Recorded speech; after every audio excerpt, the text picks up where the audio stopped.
Hi guys, my name is Anne. I'm the founder of The Conscious Corner, an organization that has a mission to connect you to the world around you, to yourself, and to give back for a better and more connected world.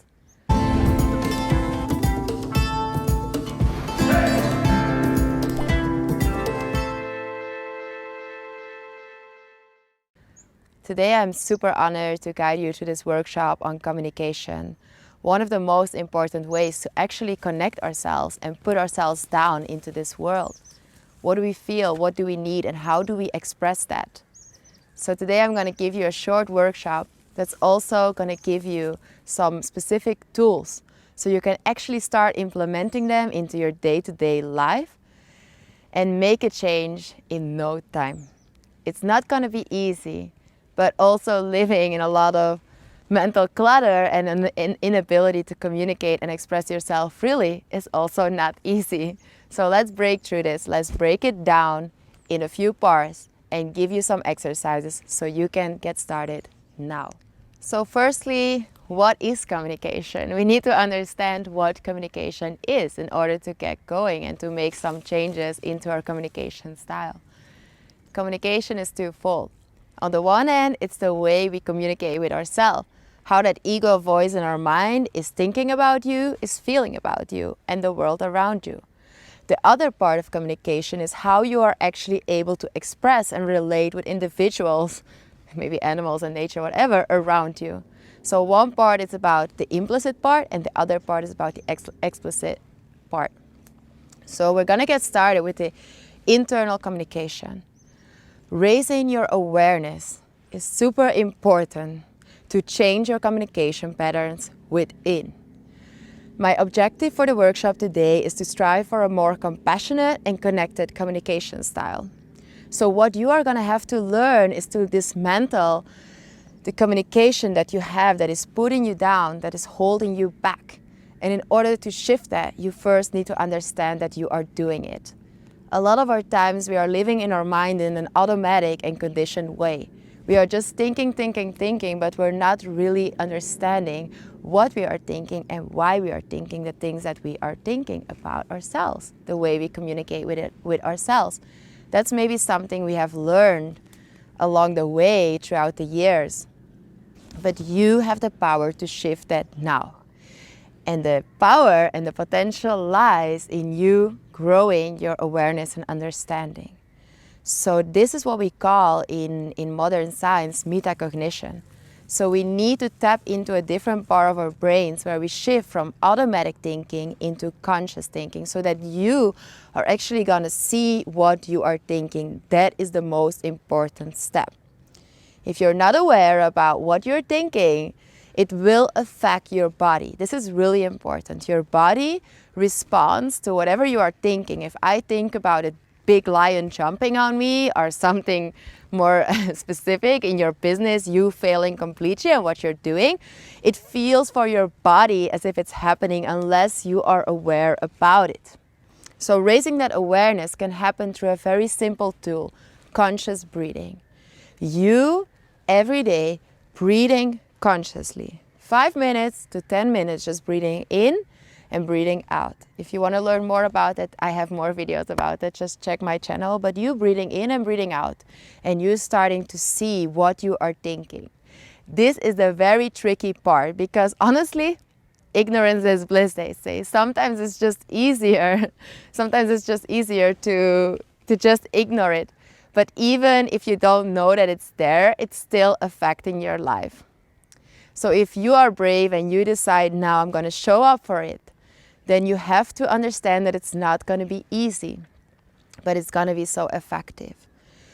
Human beings are so afraid of things that they don't like. We avoid things that are resistant. We are avoiding things that are unpleasant. So this is an understanding you need to have. That if you're having bad thoughts about yourself and you are putting yourself down, that is not pleasant. It's not like, yay, I'm putting myself down. But you need to see that in order to shift that. And then comes the most crucial step. So step 1 in internal communication, see what you are thinking.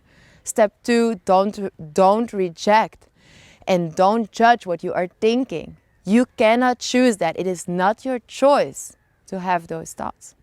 What is your choice is to redirect. So when you see I'm putting myself down, I'm lacking a trust in myself, each and every time it's an opportunity to shift it. How would I want to speak about myself? How would I want to feel about myself? Every time you notice is an opportunity to shift. So there, don't reject it.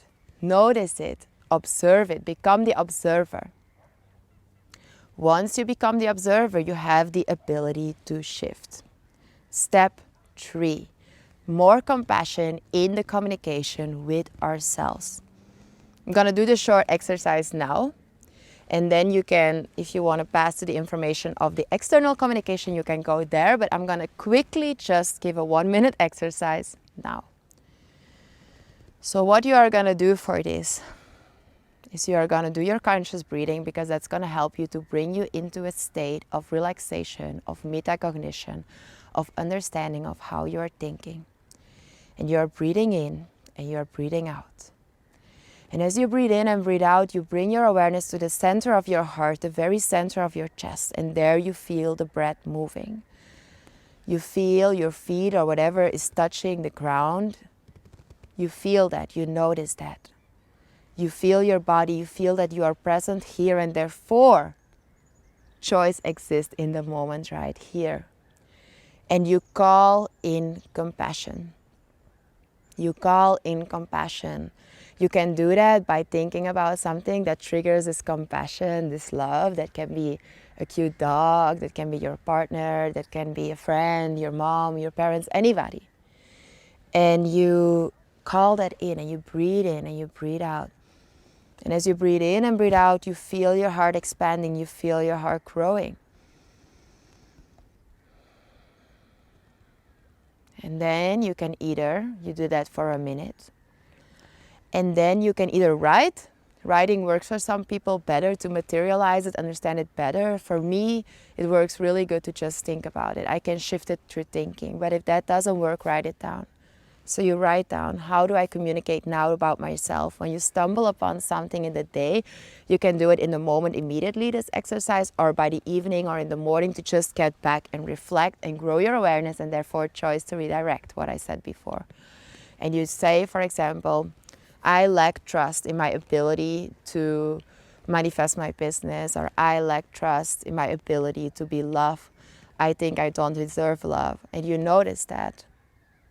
And then you breathe in, you breathe out, you reconnect with that love, and you transfer that to yourself as if you are your best friend.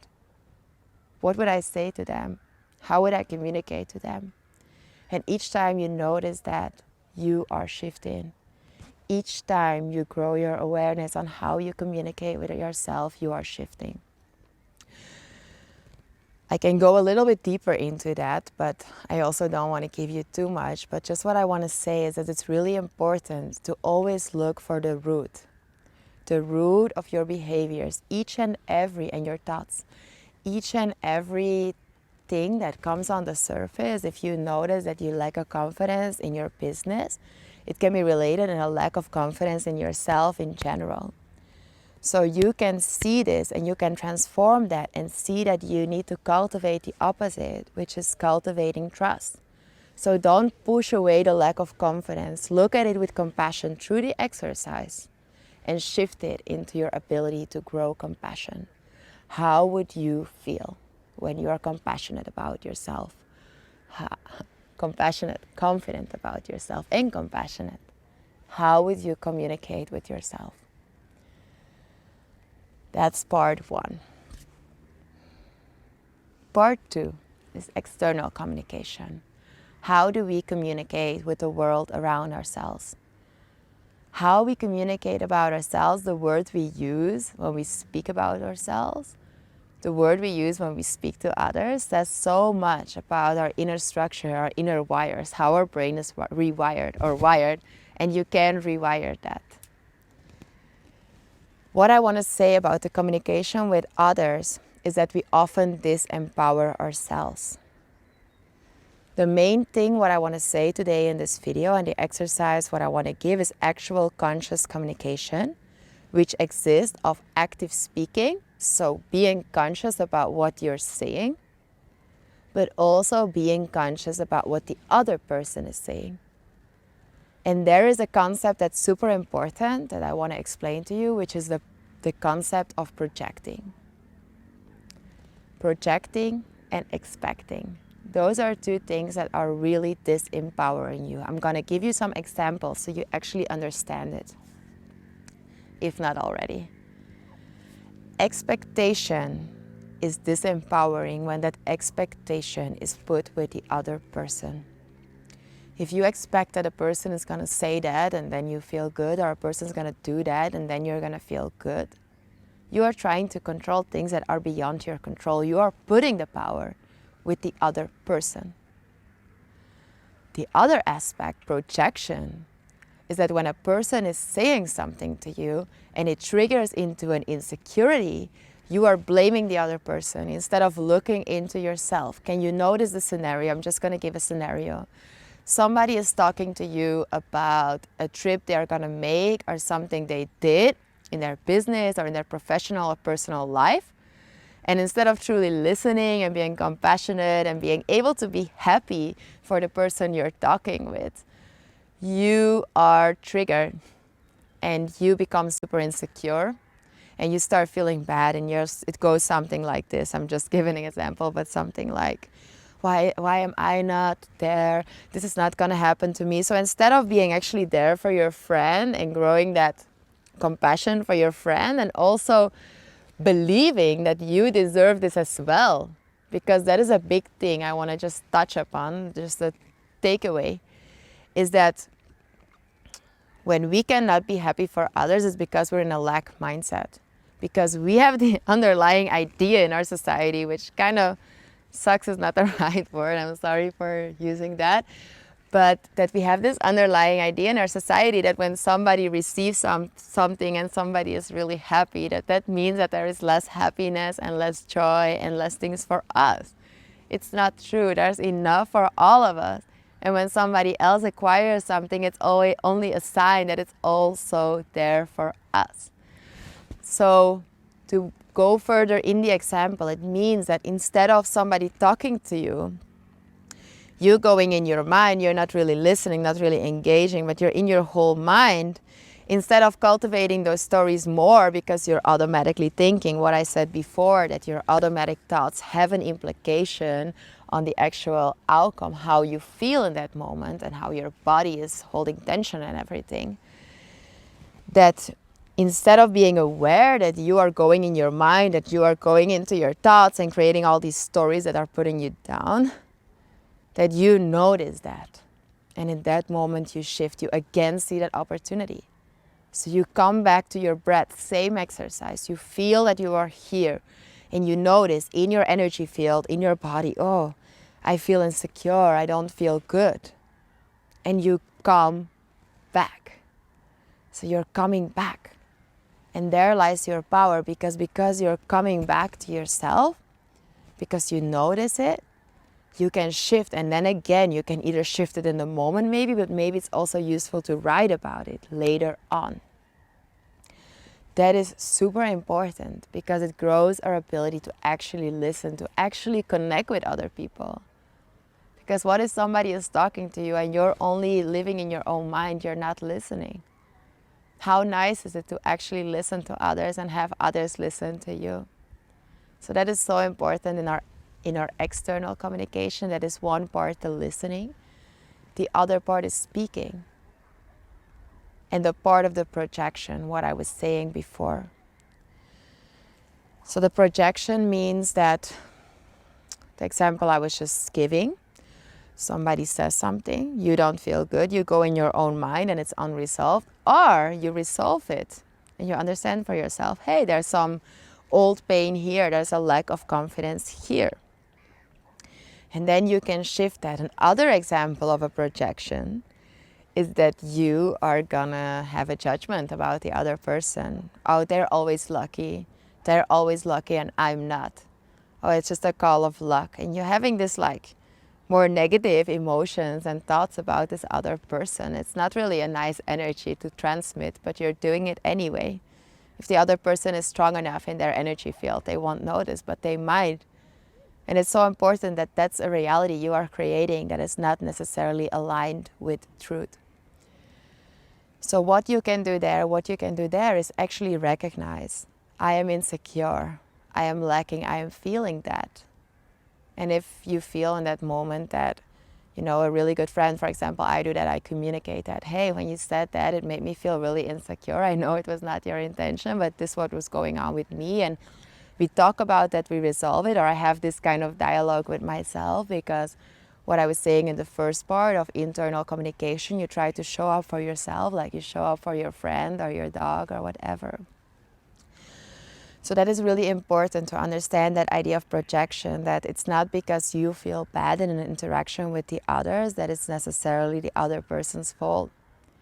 It is stepping into something like a weak spot in yourself, and once you can use your interactions with other people to grow awareness about your own insecurities and the own parts of yourself that need some extra love and healing, you are truly empowering yourself, because we live in this world and we have all these interactions, and instead of what I was saying in the beginning, avoiding the things that are difficult or challenging, we can actually use those to shed a light about where do I need some more compassion and where can I grow my connection with myself more and more, because that is so valuable. If you love yourself and you understand yourself, you can actually show up for other people because you can listen to them and you can be there for them.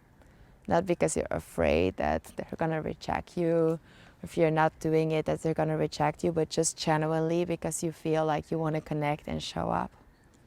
So that's the power of understanding projections and working with projection as a way to shift the way we have our interaction. So that's part 2. And there you can do the same exercise. So that exercise that I said, cultivating consciousness, cultivating awareness. Write about it or solve it in your thoughts, but solve it. Don't reinforce it. When it goes unnoticed, you make it stronger. Each and every time you feel that way, you make it stronger. Like you have been doing maybe for years, decades. You have an opportunity when you understand how you communicate with yourself, what's going on in your mind, you have the opportunity to shift it. And once we understand that properly and our own projections, we can communicate more clearly with others what it is that we actually need. I'm going to give this last example. This is the last part of the workshop already, or the session. Is that we are going to try to strive for a conscious, loving, kindness, communication pattern. What does that mean? That instead of putting the empowerment with others, that others control us and we have all these expectations, and if people are not giving in to those expectations, that we feel disappointed or we feel sad or anything, but this is beyond our control. Everybody has their own life. The only thing you can control is how you think about yourself, how you feel about yourself because of your thoughts, and how you express yourself. There lies the power of conscious communication. And once you understand that when there's a difficult scenario and you are triggered and you might have the automatic urge to project it on somebody, that person did that, they're like this, they're like that. Look at yourself. What is going on inside of me? Is this something that I need to accept from the other person, or is it actually something where an opportunity for me to voice my needs? So you can voice your need, and it goes something like this. There's a book about it, by the way. It's called Nonviolent Communication, about this specific part of voicing your needs. Nonviolent Communication from Marshall Rosenberg. This is a really good book. It's used all over the world for more diplomacy and more consciousness in our interactions. Something like this. I'm going to give an example. And this example is also given in the book. My friend is always late. My friend's always late, and when they come late, when they arrive and I'm not conscious, I'm upset, and I would be something like, you're always late. So I would point my finger and put the responsibility with them. I want to change that. But just by becoming angry, this person is most likely going to go in defense. So instead of listening, they're going to be something like, no, it's not true, and it's not true, and you're just kind of saying a statement, but without really underbuilding it, without really being very specific on what and how, and more specifically, how are you going to solve that and what it is that you feel and need. So once you grow more consciousness, you understand this person is late, I'm upset about it. Why am I upset? And what do I need? There's two choices. If the person keeps on doing it and it reflects a lack of respect and you don't want to keep up with it, stop seeing the person. If you want to change it, communicate clearly what it is that you need. So it would be something like this. It has a few steps. The first step is that you state facts. So you cannot say something generalizing. You cannot say, you're always late. No, you will say something like, last time we met and the time before, and this time you're 30 minutes late. How it makes you feel. So how the fact makes you feel. When you show up late, I feel like you are not respecting my time and you are not respecting my friendship. Growing empathy and understanding with the other person. So instead of them defending themselves, they are growing their awareness and they are tapping into how you feel. Growing empathy. Third part, solution. I would really appreciate it that next time you come, that you try to be in time, because it's really important to me. This way, the other person, the message is gonna come through, because it's really important this also to notice and to understand is that when people are upset, when you're in a high emotion, when you are upset or angry, you are in your automatic pattern, so there's no room for conscious creation. So you cannot really shift at that moment, you're just kind of squeeze into the patterns you already have and what goes on in that moment. So then you take a few deep breaths in and out and you grow that consciousness and that metacognition, what I said before. And from that place, when we are in that space, we can actually let it sink in and shift. And that's the power of communication.